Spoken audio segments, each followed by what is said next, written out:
En su memoria y cuenta, el presidente Chávez habló mucho y dijo poco.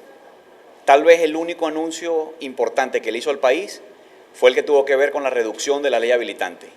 Anuncio que, por cierto, y a pesar de que va en la dirección correcta, es insuficiente, porque esa ley habilitante no tiene sentido, justificación ni razón de ser, y debe ser revocada y eliminada de inmediato. Más allá de eso, no hubo anuncios concretos sobre los problemas de la gente en la memoria y cuenta del presidente.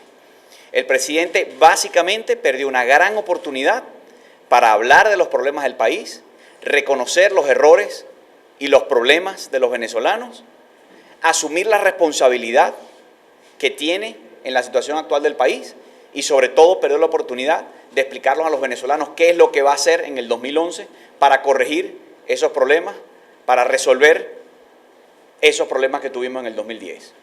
Algunas de las cosas que el presidente no dijo en su memoria y cuenta son estas.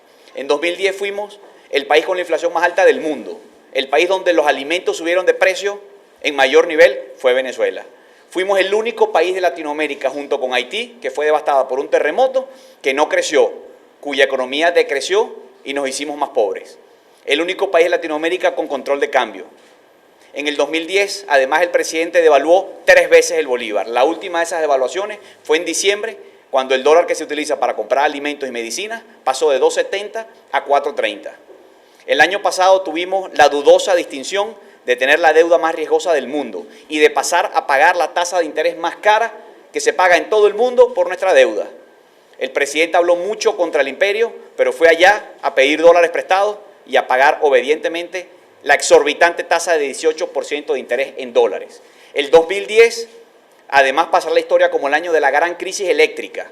Más de 1000 apagones hubo en Venezuela durante el 2010, según cifras oficiales. La peor crisis eléctrica de la historia venezolana y de toda Latinoamérica. Además, el 2010 pasará la historia como el año en el que Pedeval permitió que una cantidad de alimentos suficiente para darle a cada venezolano una arepa y un vaso de leche todos los días por un año completo, toda esa cantidad de alimentos fue pagada por el gobierno, mas no recibida por nuestro pueblo, bien sea porque se pudrió o porque se pagó, pero ni siquiera llegó al país. 2010 es el año en el cual Caracas se convirtió en la ciudad con mayor índice de homicidios per cápita del mundo y Venezuela en el país más inseguro de toda Latinoamérica.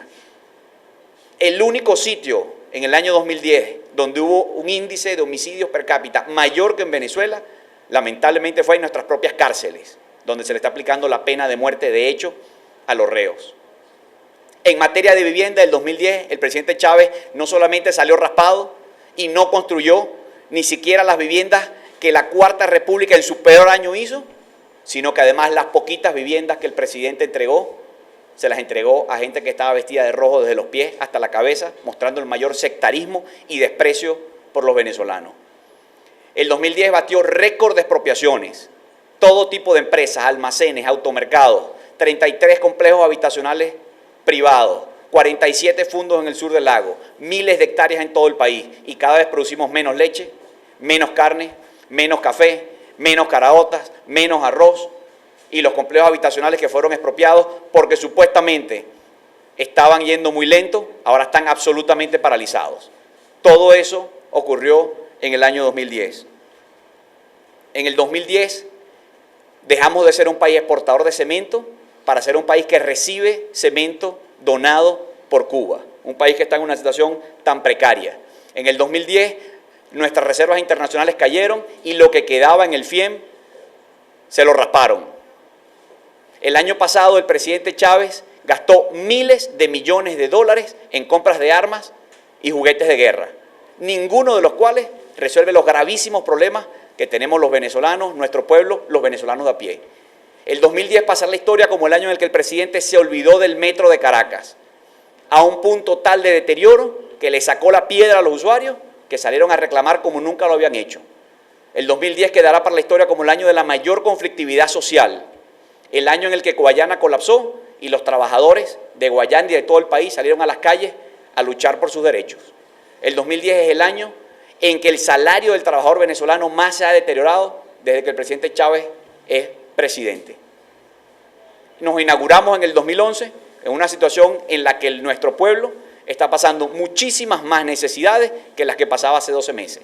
Y en el marco de todas estas cosas que pasaron en el año 2010, el presidente habló por 7 horas e ignoró todos estos problemas y, por supuesto, perdió la oportunidad de plantearnos cuáles son sus propuestas para resolver esos problemas.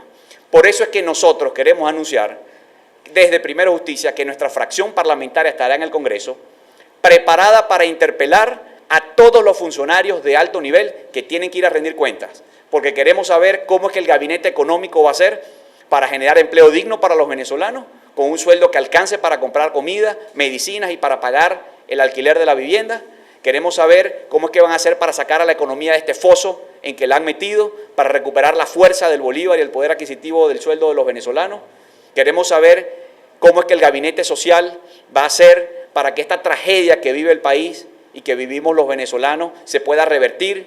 ¿Qué se va a hacer en materia de infraestructura para ayudar a los cientos de miles de damnificados que tenemos en Venezuela, a los que les están ofreciendo una carpa como si eso fuera una solución para sus problemas, o a los que les han pedido que los han incitado a que estén invadiendo construcciones que en muchos casos ni siquiera son habitables y que se metan allí con familias y con niños? Queremos saber qué es lo que esos funcionarios tienen planificado y en mente, porque de este lado tenemos propuestas. Tenemos propuestas muy concretas que se están adelantando desde la Asamblea Nacional y que además le estamos haciendo al país a través del parlamentarismo de calle.